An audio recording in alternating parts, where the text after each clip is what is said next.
6 വർഷങ്ങൾക്ക് ശേഷം അമ്മ കോഴിക്കോട് ബ്രഹ്മസ്ഥാന വാർഷികം പ്രമാണിച്ച് ഇവിടെ എത്തിച്ചേരുകയാണ്. ഈ മെയ് 31, ജൂൺ 1 തീയതികളിൽ 2 ദിവസത്തെ പ്രോഗ്രാമാണ് അമ്മ നൽകിയിട്ടുള്ളത്. ഈ 2 ദിവസങ്ങളിലും അമ്മ നയിക്കുന്ന ധ്യാനം, സത്സംഗം, അതുപോലെ ഭജന, അതിനുശേഷം ദർശനം തുടങ്ങിയ പരിപാടികൾ ഉണ്ടായിരിക്കും.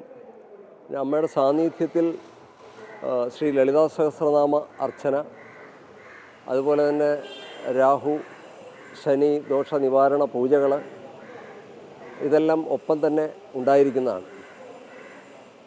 പിന്നെ ഇത്തരം വർഷങ്ങൾക്ക് ശേഷം അമ്മ വരുന്നതുകൊണ്ട് അതിനുള്ള ഒരു തയ്യാറെടുപ്പുകൾ ഇവിടെ നടന്നുകൊണ്ടിരിക്കുകയാണ്.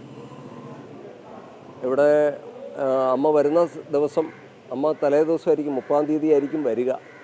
അപ്പോൾ അന്ന് വൈകുന്നേരം ഇവിടെ എത്തിച്ചേരുന്ന സമയത്തൊരു സ്വീകരണ പരിപാടി അമ്മയ്ക്ക് വെച്ചിട്ടുണ്ട്. സ്വീകരണത്തിന് ശേഷം അമ്മ പിന്നെ അടുത്ത ദിവസമായിരിക്കും മറ്റു പരിപാടികളൊക്കെ തുടങ്ങുക. രാവിലെ ഭദ്രദീപം കൊളുത്തിക്കൊണ്ട് മാനസപൂജ, അതുപോലെ അർച്ചന തുടങ്ങിയ കാര്യങ്ങൾ രാവിലെ തന്നെ തുടങ്ങും. ഒപ്പം തന്നെ ക്ഷേത്രത്തിൽ ഹോമാദി കാര്യങ്ങളെല്ലാം നടക്കും.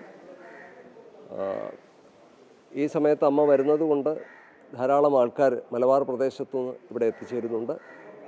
മലബാറിൽ നിന്ന് എത്തിച്ചേരുന്ന ആളുകൾക്ക് വേണ്ടിയിട്ട് മറ്റ് പ്രദേശങ്ങളിൽ നിന്നൊക്കെ ഇവിടെ വരുന്ന ജനങ്ങൾക്ക് വേണ്ടിയിട്ടുള്ള സൗകര്യങ്ങൾ ഒരുക്കുകയാണിപ്പോൾ. അപ്പോൾ അവർക്ക് വേണ്ട അക്കോമഡേഷൻ സൗകര്യങ്ങൾ, അതുപോലെ മെഡിക്കൽ ഫെസിലിറ്റീസ്, പിന്നെ അന്നശാലയുടെ തയ്യാറെടുപ്പ്, ഇതെല്ലാം നടന്നുകൊണ്ടിരിക്കുകയാണ്. അപ്പോൾ അതിൻ്റെ പരിപാടികളൊക്കെ ഏകദേശം അതിൻ്റെ ഫിനിഷിങ്ങിലേക്ക് വന്നുകൊണ്ടിരിക്കുകയാണ്. നമ്മൾ പ്രതീക്ഷിക്കുന്നത് ഈ ഒരു പരിപാടിയിൽ പങ്കെടുക്കാൻ വേണ്ടിയിട്ട് 2 ലക്ഷം പേരോളം വരും എന്നാണ് നമ്മൾ പ്രതീക്ഷിക്കുന്നത്. കാരണം തുടർച്ചയായിട്ടുള്ള പരിപാടിയാണ്, രാത്രിയും പകലും നീണ്ടു നിൽക്കുന്ന പരിപാടികളാണിത്. പിന്നെ സ്വദേശത്തു നിന്നും വിദേശത്തു നിന്നും ഒക്കെയുള്ള ആളുകൾ അതിൽ പങ്കെടുക്കുന്നുണ്ട് ഈ പരിപാടിയിൽ. അപ്പോൾ അങ്ങനെ എല്ലാ വശത്തു നിന്നും വരുന്ന ആ ഒരു സഹകരണം, പങ്കാളിത്തം ഈ ഒരു പരിപാടിയിൽ വരും എന്നുള്ളത് കൊണ്ട് അതിനുള്ള തയ്യാറെടുപ്പുകൾ ഇവിടെ നടക്കുകയാണ്. എല്ലാവർക്കും അതിലേക്ക് സ്വാഗതം ഓതുന്നു.